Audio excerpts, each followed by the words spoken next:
마가복음 강의 7번째 시간으로 나병 환자의 치유라는 제목으로 말씀을 보겠습니다.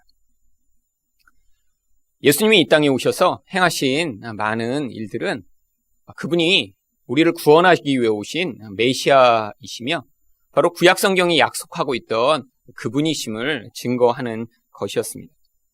또한 예수님이 많은 사역들을 통해서 우리에게 어떻게 구원이 일어나고 또 그 구원이 바로 예수님으로 말미암아 일어나는 것임을 보여주셨던 것입니다. 오늘 이렇게 나병 환자를 치료하신 이 사건도요, 바로 예수님이 구원의 이야기를 우리에게 보여주시고자 기록되고 있는 것입니다. 그럼 구원은요, 단순히 육신의 문제가 해결되는 것이 아닙니다. 구원은 일시적이고 육적인 부분만이 아니라 영원하고 또한 영적인 것에 대한 완전한 회복과 또 완전한 구원을 이야기하는 것이죠. 하지만 그런 영적인 부분에서 일어나는 그런 구원의 과정은 눈에 보이지 않기 때문에요.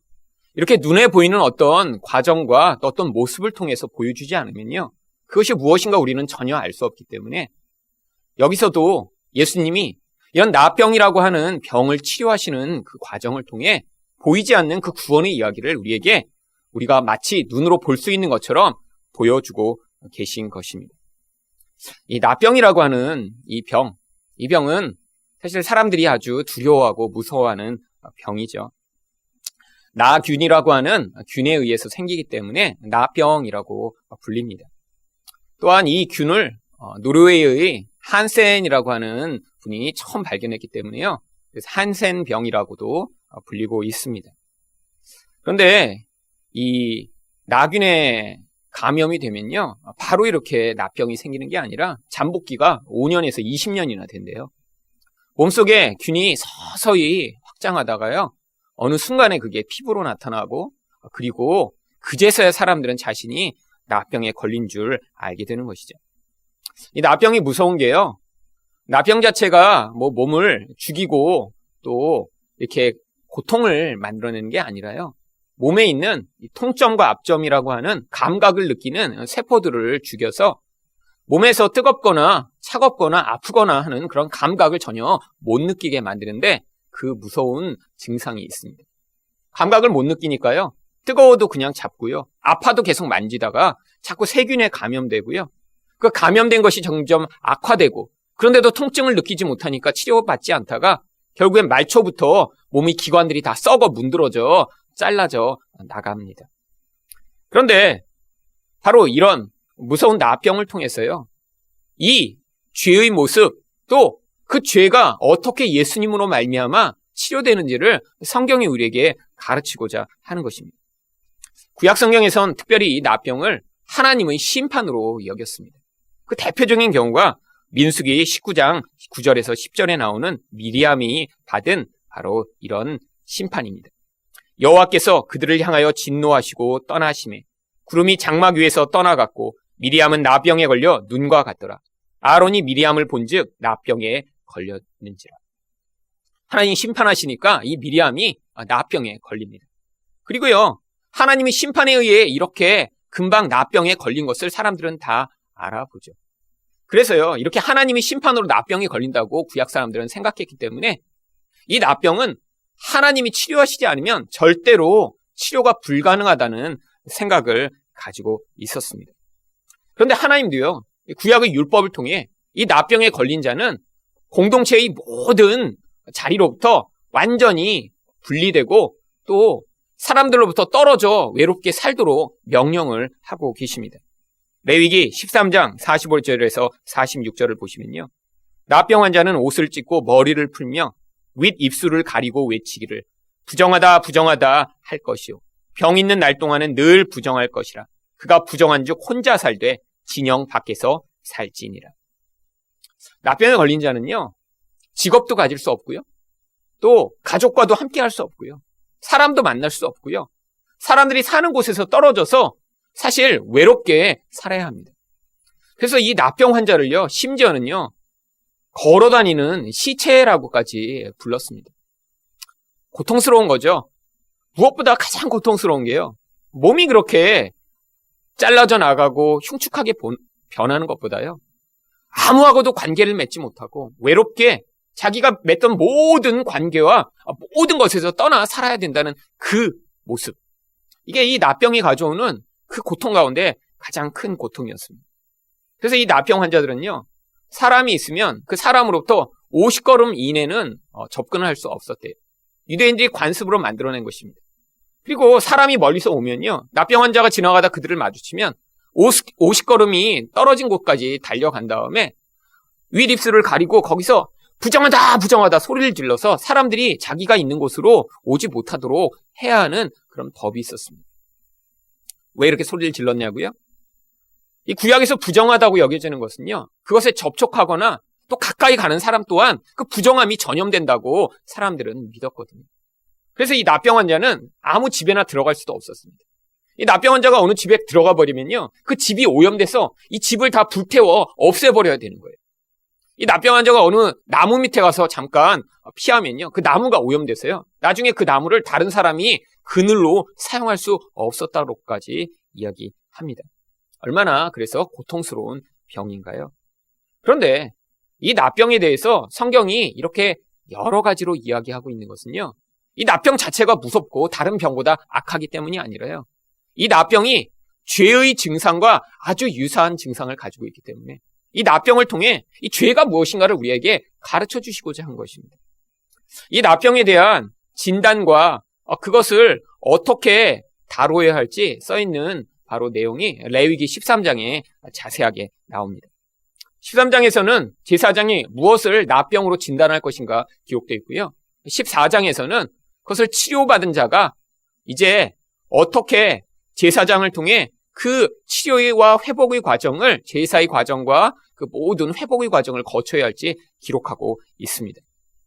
사실 레위기 13장에 보면요, 단순히 이 나균에 의해 생긴 나병만이 아니라요, 현대의 많은 피부병들, 이런 것들도 다 나병의 그런 범주 안에 넣었던 것을 알 수 있습니다. 심지어는 화상 환자가 이렇게 그 화상의 상처가 짓무르고 깊어졌을 때 그것도 나병과 같은 범주에 넣었고요. 종기가 생겼는데 그 종기가 낫지 않고 계속 속으로 파고 들어가서 몸에 퍼질 때 그것도 나병이라고 여겼고요. 심지어는 가려움증이 너무 심해서 그 가려움이 이렇게 몸을 옮겨다니며 이렇게 퍼지는 옴과 같은 것도 나병의 일종으로 여겼습니다. 그래서 이 나균에 의한 것만이 아니라요, 아주 많은 사람들이 이 나병으로 이렇게 여김을 받았죠. 그런데 도대체 무엇이 이 나병을 죄의 증상을 보여주는 것으로 하나님이 이렇게 가르쳐 주신가요? 첫 번째로 이 나병은요, 표면에서의 문제가 아니라 그 안에서 균이 영향을 미쳐서 그 증상이 나타나는 거기 때문에요. 겉보다 더 깊은 데서 미치는 그 영향력으로 말미암아 그 악한 결과가 나타나는 것이 죄와 아주 유사하게 닮았습니다. 그래서 제사장이요, 무엇이 나병인가 진단할 때 한 가지 기준이 바로 표면만이 아니라 그 속까지도 그것이 다 썩어 들어가고 있는지를 살펴보도록 했어요. 레위기 13장 3절입니다. 제사장은 그 피부의 병을 진찰할지니 환부의 털이 휘어졌고 환부가 피부보다 우목하여졌으면 이는 나병의 환부라. 제사장이 그를 진찰하여 그를 부정하다 할 것이요. 겉에가 그냥 이렇게 가려워서 부스럼이 난 정도가 아니라요, 속에서부터 이렇게 썩어간 거예요. 그래서 피부 자체가 이렇게 함몰돼서 속에서 문제가 있는 것을 발견하면 그걸 나병이라고 진단하라고 이야기합니다. 결국 겉 문제가 아니라 속이 문제라는 거예요. 이게 바로 죄가 가져오는 똑같은 증상입니다. 여러분, 사람들은 죄의 증상에 대해서만 이렇게 많이 관심을 가져요. 어떤 사람이 그래서 살인을 저지르거나 사기를 치거나 도둑질을 하거나 누굴 때리고 나면요, 아이 악인, 나쁜 놈이라고 손가락질 하는데, 사실은 그런 증상을 야기하는 근원적인 영혼의 문제에 대해서는 별로 관심을 기울이지 않아요. 여러분, 성경은요, 이렇게 겉으로 드러난 문제가 아닌 우리 영혼 안에서 문제를 일으키는 이 나병의 그 근원이 되는 나균과 같은 우리 영혼의 죄에 대해 관심을 가지고 있습니다. 여러분, 겉으로 드러난 그런 가벼운 거는요, 노력하고 애써서 우리가 가리거나요, 또는 피할 수 있습니다. 하지만 이 영혼의 죄는요, 우리가 노력하고 애쓴다고 그것을 피하거나 가릴 수 없는 거예요. 여러분, 열심히 종교적으로 애쓰고 남보다 착한 것처럼 노력하면요, 조금 다른 사람보다 그런 죄의 증상을 덜 보이면서 살 수 있죠. 하나님이 죄라고 인정하시는 것은 바로 그런 영혼의 문제입니다. 그래서 예수님이 오셨을 때요, 제자들이 음식 문제를 가지고 예수님과 이야기하는데 그때 예수님이 제자들에게 이런 말씀을 하십니다. 마가복음 7장 20절에서 23절이에요. 또 이르시되 사람에게서 나오는 그것이 사람을 더럽게 하느니라. 바리새인들은요, 손을 씻지 않고 음식을 먹는다고 그들을 향해 이 더러운 인간들, 이 부정한 인간들이라고 손가락질을 한 거예요. 아니, 그 예수라는 인간 어떻게 오더니 저렇게 손도 안 씻고 먹어? 어떻게 이 정결한 그런 계율을 깨트릴 수가 있어? 그랬더니 예수님이요, 아니야. 겉에 그 더러운 거 그게 인간을 오염시키는 게 아니야. 진짜 오염시키는 거는 사람 안에서 나온다는 거예요. 21절에 보니까 속에서 곧 사람의 마음에서 나오는 것은 악한 생각, 곧 음란과 도둑질과 살인과 간음과 탐욕과 악독과 속임과 음탕과 질투와 비방과 교만과 우매함이니 이 모든 악한 것이 다 속에서 나와 사람을 더럽게 하느니라. 여러분의 삶에서 그렇게 악한 짓을 안 하고 사실지는 몰라도요, 여러분 안에서 음욕을 품으실 때 있죠.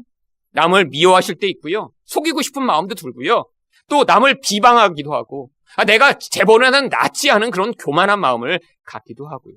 그러면 이게 바로 예수님이 말씀하신 진짜 우리 삶의 문제가 되는 것이라는 거예요. 여러분, 피부병에 걸렸어요. 근데 그 피부병이 단순한 겉을 치료하는 피부병이 아니라 나병과 같이 균에 의한 그런 감염된 병이에요. 그런데 겉에 이렇게 조금 갈라지고 문제가 생겼다고 빨간 약 조금 바르면 될까요? 예수님이 우리 삶에서 말씀하시는 게 그거예요. 지금 삶에 문제가 생겼어요. 그리고 그게 고통스러워요. 그런데 우리는요, 그 문제가 빨리 해결되기를 원합니다. 대부분의 기도가 거기에 매여 있어요. 하나님, 이 문제를 좀 해결시켜 주세요. 그런데 예수님이 말씀하신 건 그게 아니라는 거예요.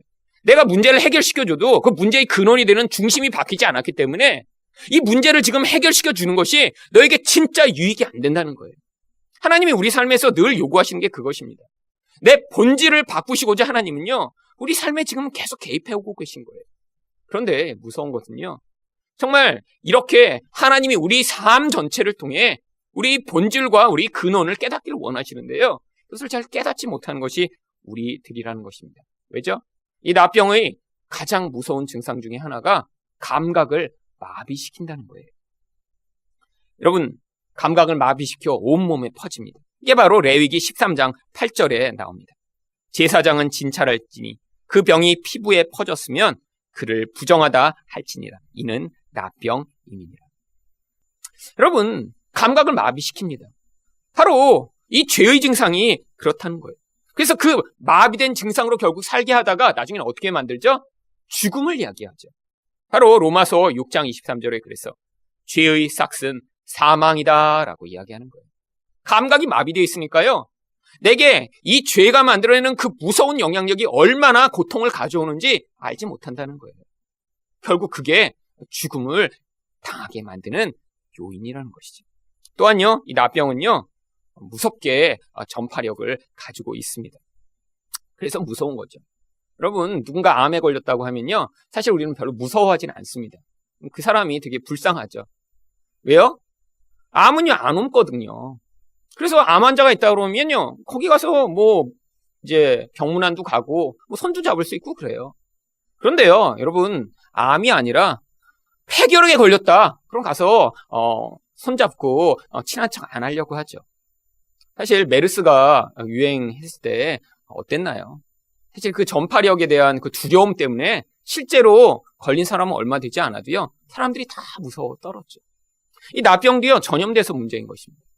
그래서 레위기 13장 8절을 보시면 제사장은 진찰할지니 그 병이 피부에 퍼졌으면 그를 부정하다 할지니라.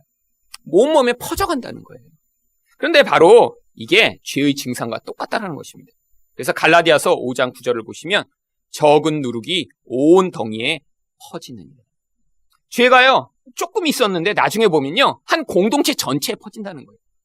바울이 이야기하는 이 죄는요, 개인적인 죄가 아니라 공동체 내의 죄입니다. 진리를 거스르는 죄예요. 소문이에요. 사람들이 어떤 일에 대해서 비방하는 이야기예요. 그런데 나중에는 한 사람만 그 이야기를 알고 있는 것 같았는데 한 사람이 퍼뜨리기 시작하면요, 그 전염성이 얼마나 강한지 나중에 모두 그런 생각을 가지게 된다는 거예요. 여러분, 교회 안에서 흔히 벌어지는 일이 이런 일이죠. 교회만 그런가요? 세상에도 마찬가지입니다. 요즘은 이 SNS라는 도구를 가지고요. 막 사람들이 퍼날르기 시작해요. 금방 모두가 그 공포에 사로잡힙니다. 영향력을 받죠. 또한요, 이 나병은요, 부정함의 대표적인 증상입니다. 부정하다는 건요, 하나님이 거룩과 반대된다는 거예요. 그래서 부정하기 때문에 레위기 13장 46절에서 병 있는 날 동안은 늘 부정해서 그가 부정한 즉 혼자 살되 진영 밖에서 살지니라. 이 진영이라는 것은 단순히 사람들이 모여있는 곳만을 이야기하는 것이 아닙니다. 하나님이 계신 바로 그 성막이 있는 곳이 진영이에요. 하나님에게서 가장 먼 곳으로 떠나야 된다는 거예요. 왜? 우리 하나님은 거룩하시니까. 근데 이게 바로 죄의 전형적인 모습입니다. 여러분, 죄를 가지고 있으면요, 하나님과 분리될 수밖에 없습니다. 거룩하신 하나님이 그 죄와 함께 하실 수 없거든요. 그래서 하나님과 분리되니까요, 자꾸 그 생명이 아닌 죽음의 영향력이 그의 삶과 영혼에 영향을 미치는 거예요. 그래서 데살로니가전서 4장 10절은 무엇이라고 얘기합니까? 하나님이 우리를 부르심은 부정하게 하심이 아니요 거룩하게 하심입니다. 결국 그 부정함으로부터 우리를 구원하여 거룩한 자가 되게 만드시는 것. 이것이 바로 하나님이 주시는 구원이라고 하는 것이죠. 죄악이 이런 영향력을 가지고 있습니다. 영적으로 영향을 미쳐서요, 우리 감각을 마비시키고 죽음에 이르게 합니다. 다른 사람에게 전염시키고요, 하나님으로부터 분리게 되게 만들어서 결국 생명을 빼앗기게 만드는 이런 영향력. 근데 그 영향력이 지금 우리 영혼 안에 있다는 거예요. 그래서 오늘은 이 말씀을 통해 어떻게 나병과 같은 죄악에서 깨끗함을 받을 수 있는가를 살펴보고자 하는데요. 첫 번째로 예수님에 대한 절대적 믿음이 필요합니다. 40절 상반절 말씀을 보겠습니다. 한 나병 환자가 예수께 와서 꿇어 엎드려 간구하여 이르되. 여러분, 이 나병 환자는요, 예수님에 대한 소문을 들었던 것 같습니다. 아마 소문이 많이 퍼졌고요. 그리고 사람들이요, 그 이야기를 하는 것을 아주 귀 기울여 들었겠죠. 그런데 여러분, 나병 환자가 이 사람 혼자였을까요? 아니요, 많이 있었을 것입니다. 그런데 이 사람은요, 그 소문을 듣자마자 달려온 거예요. 다른 사람들은 행동하지 않았습니다. 왜 행동하지 않았죠? 믿지 않은 거예요. 왜 믿지 못했을까요? 여러분, 이 나병을 치료할 수 있는 건요, 하나님밖에 하실 수밖에 없다라고 하는 생각이 사람들에게 퍼져 있었으니까요. 그래서 구약에서 나아만을 고쳐달라고 아람 왕이 이스라엘 왕에게 편지를 보냈을 때 이스라엘 왕이 이렇게 반응합니다. 열왕기하 5장 7절 말씀입니다. 이스라엘 왕이 그 글을 읽고 자기 옷을 찢으며 이르되 내가 사람을 죽이고 살리는 하나님이냐? 그가 어찌하여 사람을 내게 보내 그의 나병을 고치라 하느냐? 하나님만이 고치실 수 있다라는 거예요. 여러분, 예수님이 병자들을 고쳤다는 이야기를 사람들이 들었을 것입니다. 나병 환자들도 다 들었겠죠. 자기가 병이 있고 고통스러우니까요, 그런 문제에 대해서 민감할 거 아니에요. 그런데 다른 사람들은요, 예수님이 하나님이라는 생각을 할 수가 없었어요. 어떻게 그런 일이 있을 수 있어요. 하지만 이 사람은요, 절박했던 거죠. 그래서요, 달려온 것입니다. 근데 이 사람이요, 예수님께 다가가기 위해서는요, 많은 그런 방해물들이 있었어요. 사실 율법이라고 하는 방해물입니다. 부정한 자가 사람들 틈으로 들어올 수가 없어요. 또한요, 당시 관습입니다.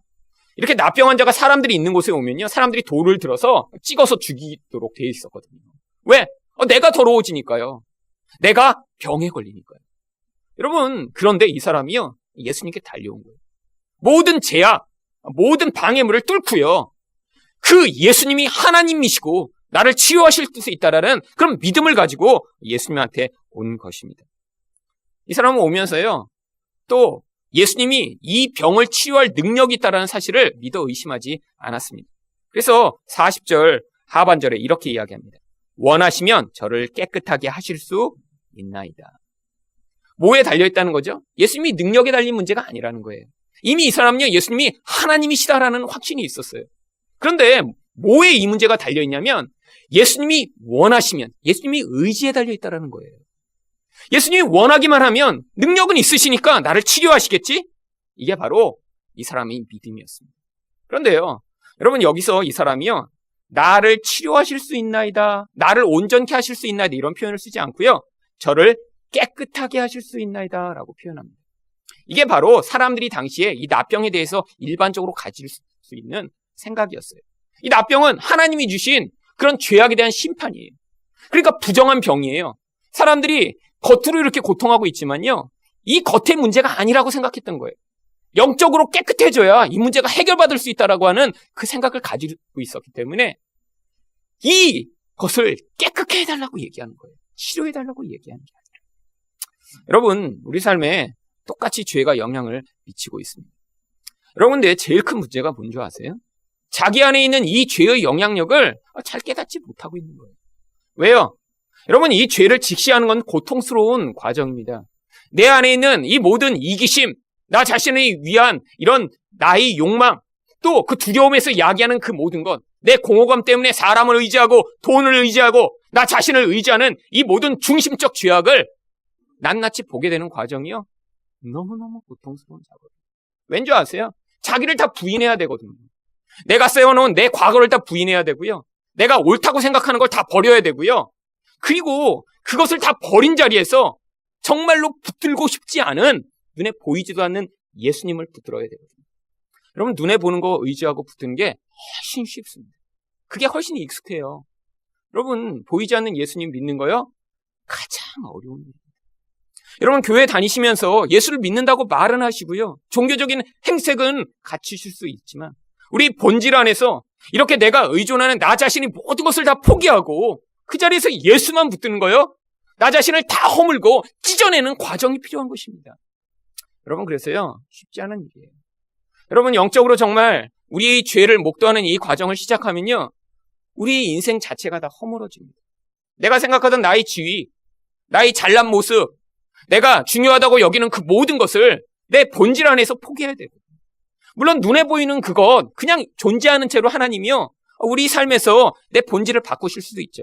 하지만요, 우리의 의존이 너무 강하면요, 어떤 때는요, 눈에 보이는 그 대상을 하나님이 직접 허무셔서 우리 본질을 바꾸시기도 합니다. 여러분, 어떤 경우나 다 고통스러워요.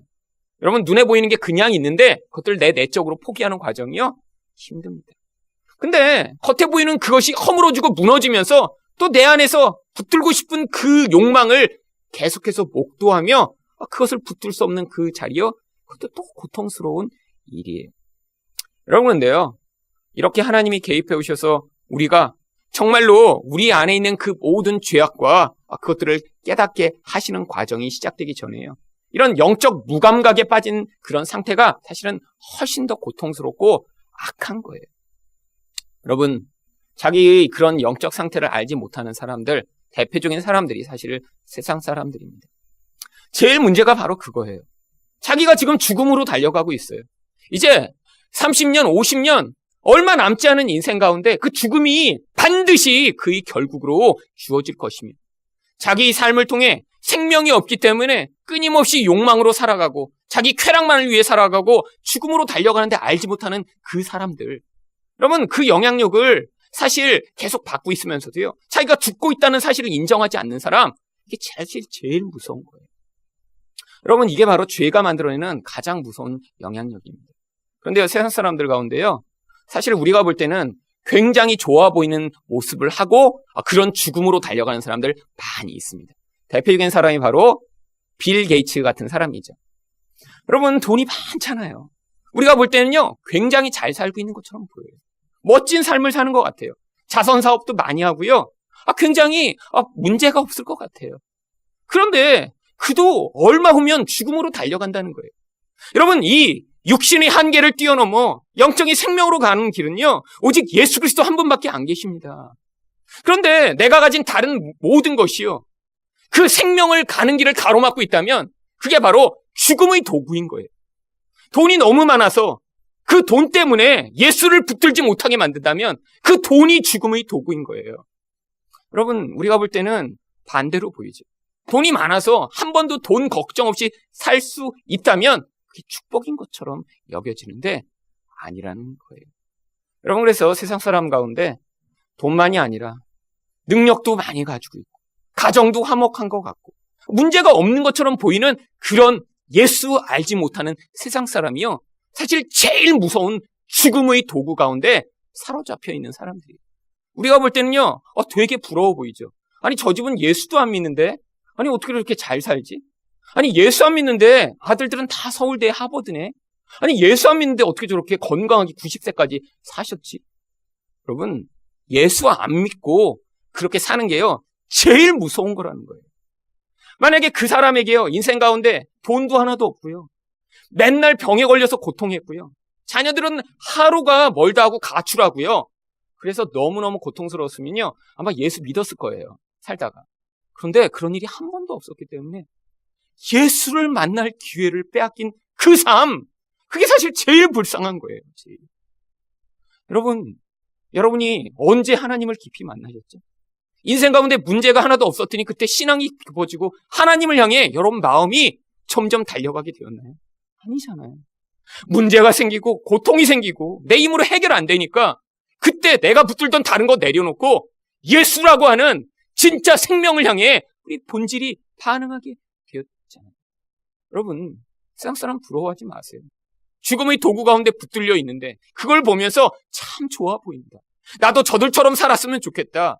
아니, 예수 믿는 게 왜 이렇게 불편하고 힘들어라고 생각하는 그 본질 자체가 이 죽음이 얼마나 무서우며 이 죄가 얼마나 여러분의 삶을 깊이 지배하고 있는지 지금 깨닫지 못하는 영적 무감각 가운데 빠진 것입니다. 여러분, 하나님이 그랬어요.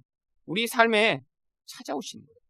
여러분, 이 나병이요, 사실 처음에 걸렸을 때요, 처음에 바로 약을 쓰면요, 요즘은 약이 굉장히 좋아서요, 1년 정도만 약 먹으면 바로 치료된대요. 뭐 이렇게 겉에도 수라고 그럴 필요도 없어요.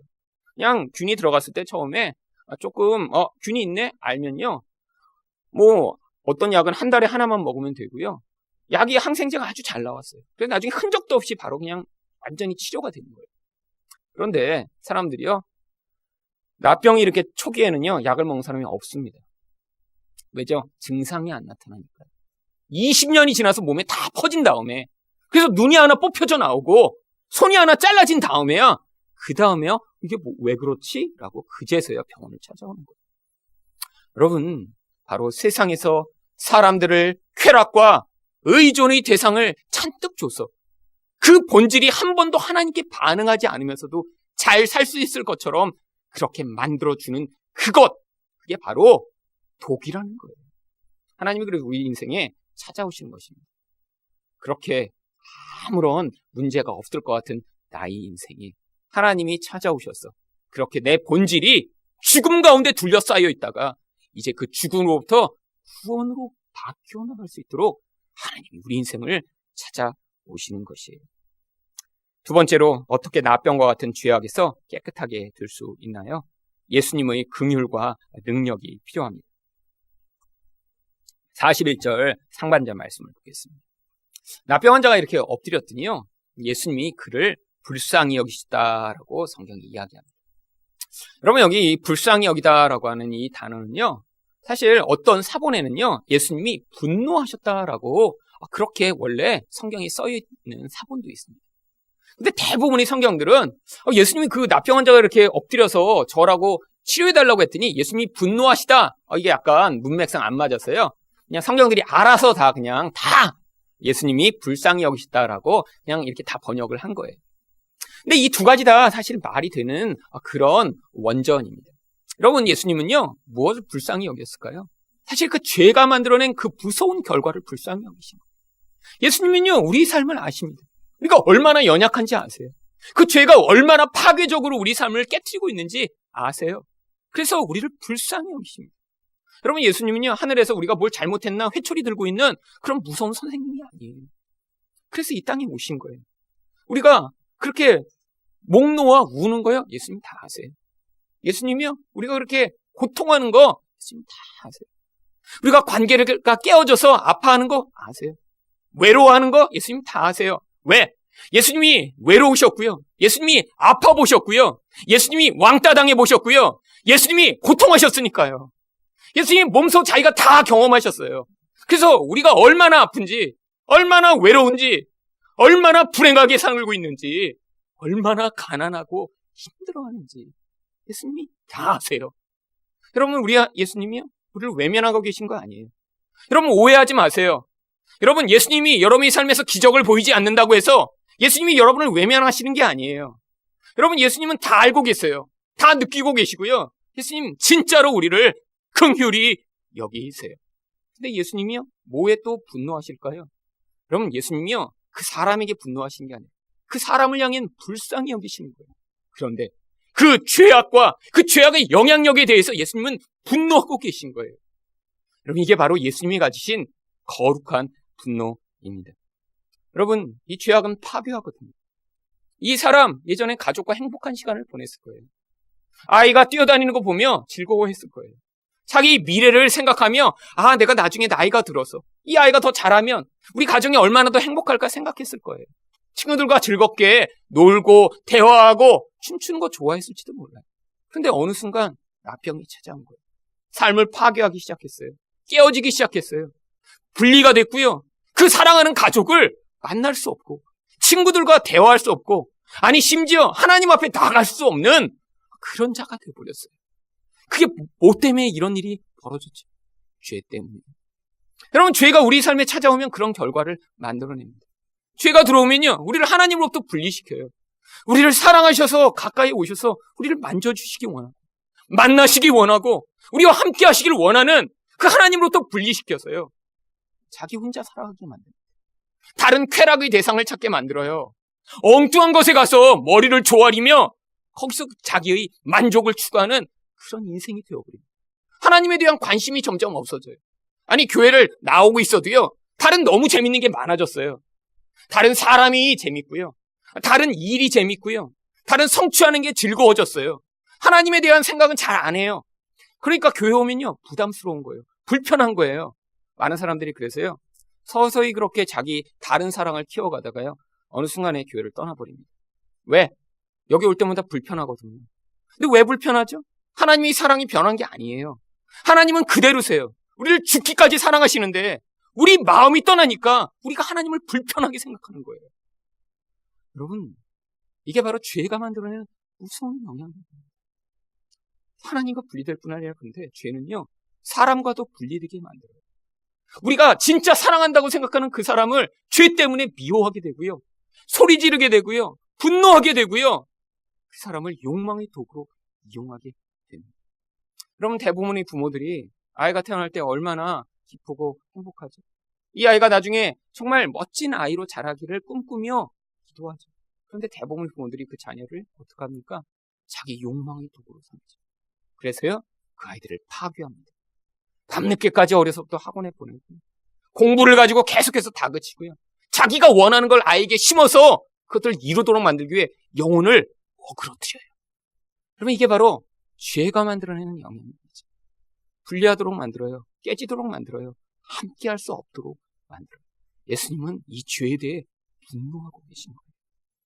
여러분, 그런데 예수님이 이렇게 그 사람을 불쌍히 여기시며 또 죄에 대해 분노하셨는데 그때 무슨 일을 하셨죠? 41절 중간을 보시면 손을 내밀어 그에게 대시며. 여러분, 이 납병이란 거 사실 저한테도요, 만약에 누군가 내 앞에 납병 환자가 나타나서 이렇게 저를 손을 잡으려고 찾아오면 참 곤란할 것 같아요. 사실 목사잖아요. 근데 만약에 이렇게 손이 이렇게 없고 얼굴도 반쪽이 없는 분이 이렇게 오더니 목사님 인터넷에서 봤어요 그러면서 이렇게 저한테 손을 내밀면 이거 어떻게 해야 될까요? 사실 이렇게 많이 다 보고 계시면 아마 제가 담대하게 가서 이거 이렇게 아마 잡을 텐데 아무도 보는 사람이 없을 때 그럴 땐 곤란할 것 같아요.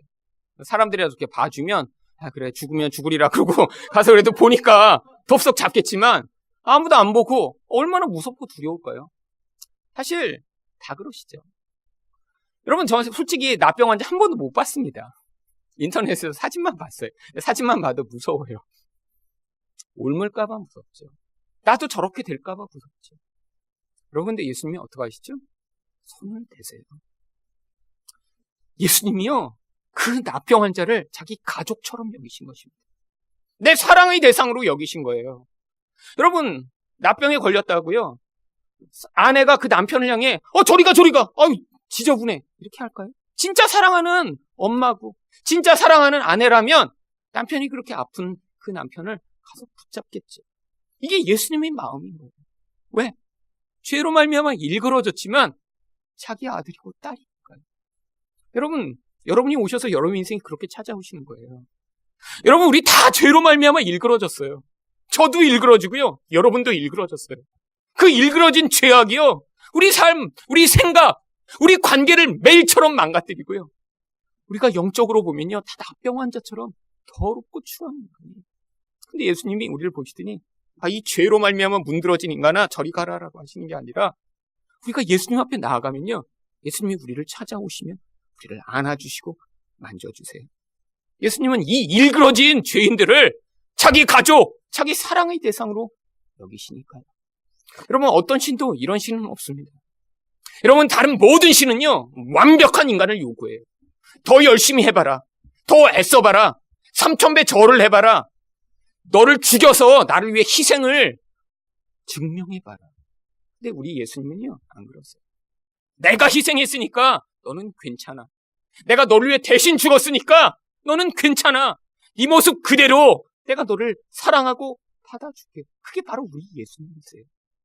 여러분, 그래서 예수님한테 갈 때마다 나의 이 부끄러운 모습을 그대로 안고 가는 거예요.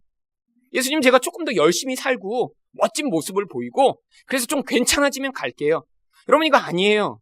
이게 바로 종교예요. 여러분, 우리 예수님은요, 우리가 부끄러운 그 짓을 했을 때 그때 우리를 향해 어서와 얘야 라고 우리를 향해 팔을 벌리고 계신 거예요. 여러분, 그 예수님한테 가셔야 돼요. 이 납병 환자가 예수님의 그런 터치를 받았듯이.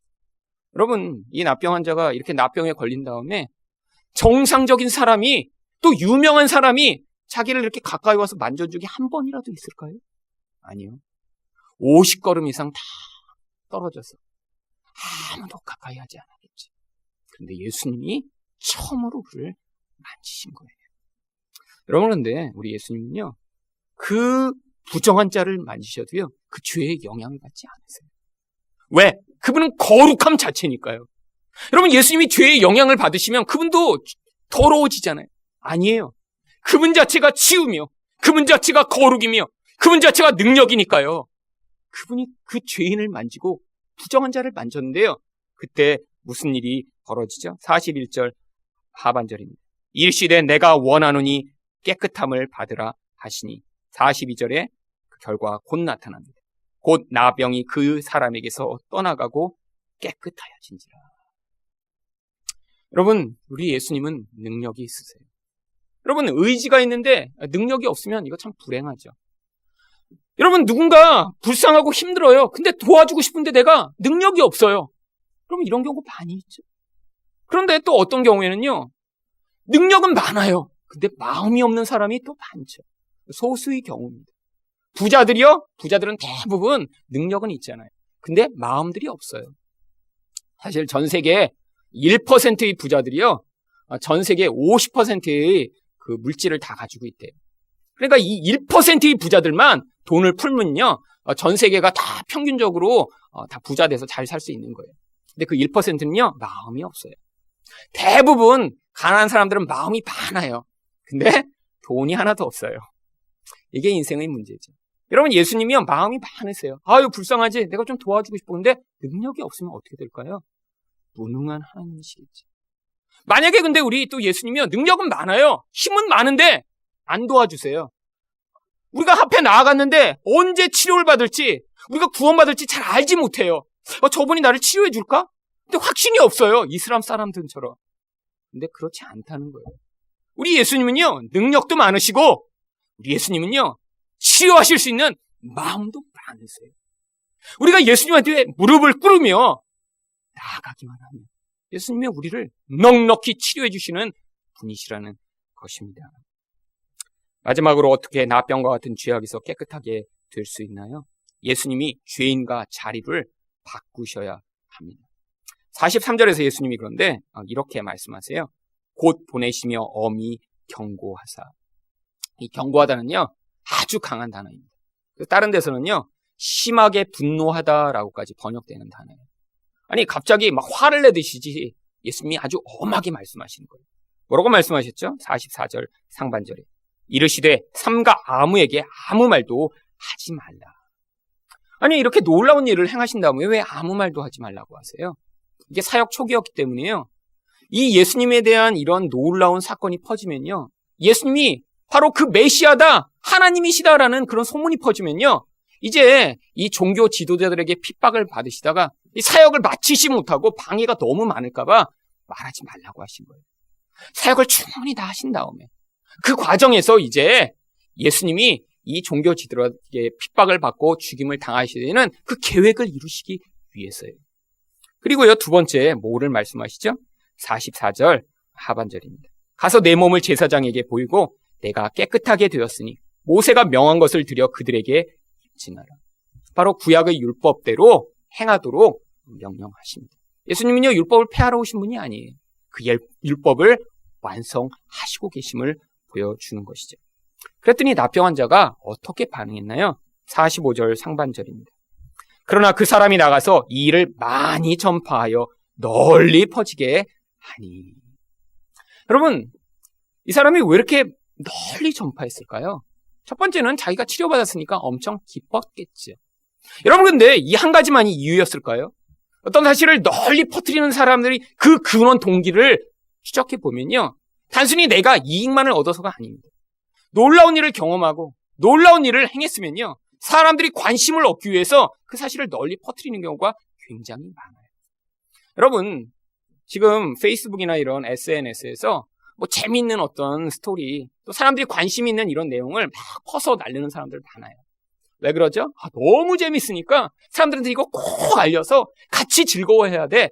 이것 때문에 거기 이렇게 글을 올리나요? 아니에요. 사람들이 거기에 관심을 기울이는 그 관심을 통해 나를 관심 기울여주기 위해 그 일을 하는 거예요. 여러분, 이 납병 환자요, 사실은요, 죄의 영향력이 아직 남아있는 사람이에요. 이렇게 육신이 치료받았지만요, 그의 본질은 아직 죄인이에요. 그래서요, 자기가 이렇게 경험한 이 놀라운 사실을 통해 자기가 주목받고 싶은 거예요. 야, 내가 하나님 만났어. 난 이런 놀라운 일을 경험했어. 사람들이 정말 수십 명, 수백 명, 수천 명이 그를 환호해 주기를 사실 기대하는 마음이 많이 있었던 거예요. 죄의 영향력 때문에 그렇게 사는 사람이죠. 여러분, 근데 그 결과가 어떻게 나타났나요? 바로 45절 하반절입니다. 그러므로 예수께서 다시는 드러나게 동네에 들어가지 못하시고 오직 바깥 한적한 곳에 계셨으나 사방에서 사람들이 그에게로 나아오더라. 여러분, 여기 나와 있는 바깥 한적한 곳, 성경 원문을 읽으면 광야라고 되어 있는 것입니다. 여러분, 광야가 어디죠? 바로 이 납병 환자가 원래 살던 곳이에요. 사람들이 없는 곳, 그런 떨어진 곳에 이 납병 환자가 원래 살고 있었어야 돼요. 근데 지금 어떻게 됐나요? 이 납병 환자는 치료받아서 사람들이 사는 곳으로 들어와 버렸어요. 그런데 예수님이 어디로 가셨어요? 이 납병 환자 때문에요, 지금 납병 환자가 원래 있었던 광야로 쫓겨나신 거예요. 여러분, 예수님이요, 죄인의 자리에 지금 대신 서신 것입니다. 왜? 그 죄인을 치료하심으로 말입니다. 여러분, 우리가 죄에서 구원을 받고 자유케 되는 것이요, 그냥 예수님이 능력이 많으니까 이렇게 알약을 많이 가지고 계시다가 예수님 저 이렇게 필요해요. 그럼 자, 그래, 이거 알약 하나 먹으면 나. 그래서 예수님이 능력을 나눠주신다고 생각하세요? 아니에요. 예수님이요, 우리 죄인의 자리에 대신 서셔서 그 죄값을 치르심으로 우리가 치료되는 거예요. 여러분, 우리가 얻는 구원은요, 값싼 게 아닙니다. 예수님이 능력이 많기 때문에 그 능력을 이렇게 줘서 우리가 치료받는 그런 값싼 구원이 아니라, 나 하나 살리시기 위해요, 예수님이 죄인의 자리에 서시고요, 나의 죄값을 치르기 위해 예수님이 십자가에 달려 죽으시는 거예요. 여러분, 그 죄가 만들어낸 그 무서운 사망의 자리에 예수님이 달려 몸이 찢기시고 피를 흘리시고 고통을 느끼신 다음에야 우리에게 그 구원이 오는 것입니다. 여러분, 납병 환자 같은 이 모습이 우리 모습 아닌가요? 치료받았어도요, 여전히 그 죄의 본질로 우리 예수님마저도 나의 영광, 나의 자랑을 위해 이용해 먹고 살고 싶은 게 바로 우리들 아닌가요? 여러분 인생 가운데 분명히 예수님을 만난 경험이 있을 거예요. 하지만요, 본질이 쉽게 변하지 않습니다. 우리 본질은 여전히 납병 환자 같거든요. 나를 위해서 살아가는 존재, 나를 무시하는 누구라도 있으면 다 짓밟아주고 싶은 존재, 나의 안락과 쾌락을 위해 살고 싶은 존재, 하나님보다 세상의 우상을 훨씬 더 좋아하는 존재, 여전히 교회 다니며 예수가 유일한 하나님이라고 이야기는 듣고 있지만 여전히 돈 많은 부자와 문제가 없는 것처럼 보이는 세상 사람을 보면 그 삶을 동경하고 살아가는 우상 숭배자의 그런 모습을 가지고 있는 존재. 그런데 바로 그런 납병 환자 같은 우리를 위해 예수님이 바로 그 자리에 서신 거예요. 여러분, 그래서 구약 성경에요, 예수님이 어디에 서셨다고 이야기하고 있냐면 민수기 21장 8절입니다. 여호와께서 모세에게 이르시되 불뱀을 만들어 장대 위에 매달아라. 물린 자마다 그것을 보면 살리라. 여러분, 이 불뱀이 매달린 그 장대요, 그럼 바로 불뱀이 우리라는 것입니다. 사람들을 깨물고 하나님을 깨물고 독을 주입하고 그렇게 옛뱀인 마귀에게 물려서 우리 영혼 안에 독이 가득한 존재로 살아가며 끊임없이 하나님 원망하고 환경을 불평하고 지도자를 깨물고 그리고 주변에 가까운 사람들을 깨물어서 고통하게 하는 그런 불뱀과 같은 존재. 그런데 그 자리에 우리가 다 매달렸어야 되는데 하나님은요, 바로 불뱀의 형상을 매달라고 하시고요, 쳐다보면 살게 된다고 하셨어요. 뭘 보여주는 거죠? 예수님이 불뱀이 되셔서 우리가 매달려야 할 자리에 대신 매달리심을 보여주신 것입니다. 그래서 고린도후서 5장 21절은 이렇게 이야기합니다. 하나님이 죄를 알지도 못하신 이를 우리를 대신하여 죄로 삼으신 것은 우리로 하여금 그 안에서 하나님의 의가 되게 하려 하십니다. 여러분, 예수님이요, 바로 죄가 되셨다라고 성경이 이야기하는 겁니다. 그럼 그 자리가 바로 우리가 매달려야 할 자리입니다. 여러분이 정말 나병 환자와 같은 무서운 죄를 가지고 있다고 생각하시나요? 여러분, 만약 그렇게 생각하시지 않고 있다면, 그래서 어떤 사람 때문에 내가 이렇게 힘든 거야, 우리 하나님이 나를 안 도와주셔 내 인생이 이렇게 꼬인 거야 라고 생각하고 계시다면, 여러분 지금 이 죄가 만들어내는 무서운 영적 무감각 가운데 빠지신 것입니다. 여러분, 이 시간 뭘 위해 기도해야죠? 그 사람을 바꿔달라고, 이 문제를 해결해달라고, 하나님의 능력을 좀 동원해서 이 상황들을 해결해달라고 기도하시는 게 아니라, 하나님, 이 무서운 나의 죄악의 근원을 포기하여 주시옵소서. 그리고 내가 매달려야 할 그 자리에 대신 매달린 예수를 바라보는 믿음을 달라고 기도하셔야 할 것입니다.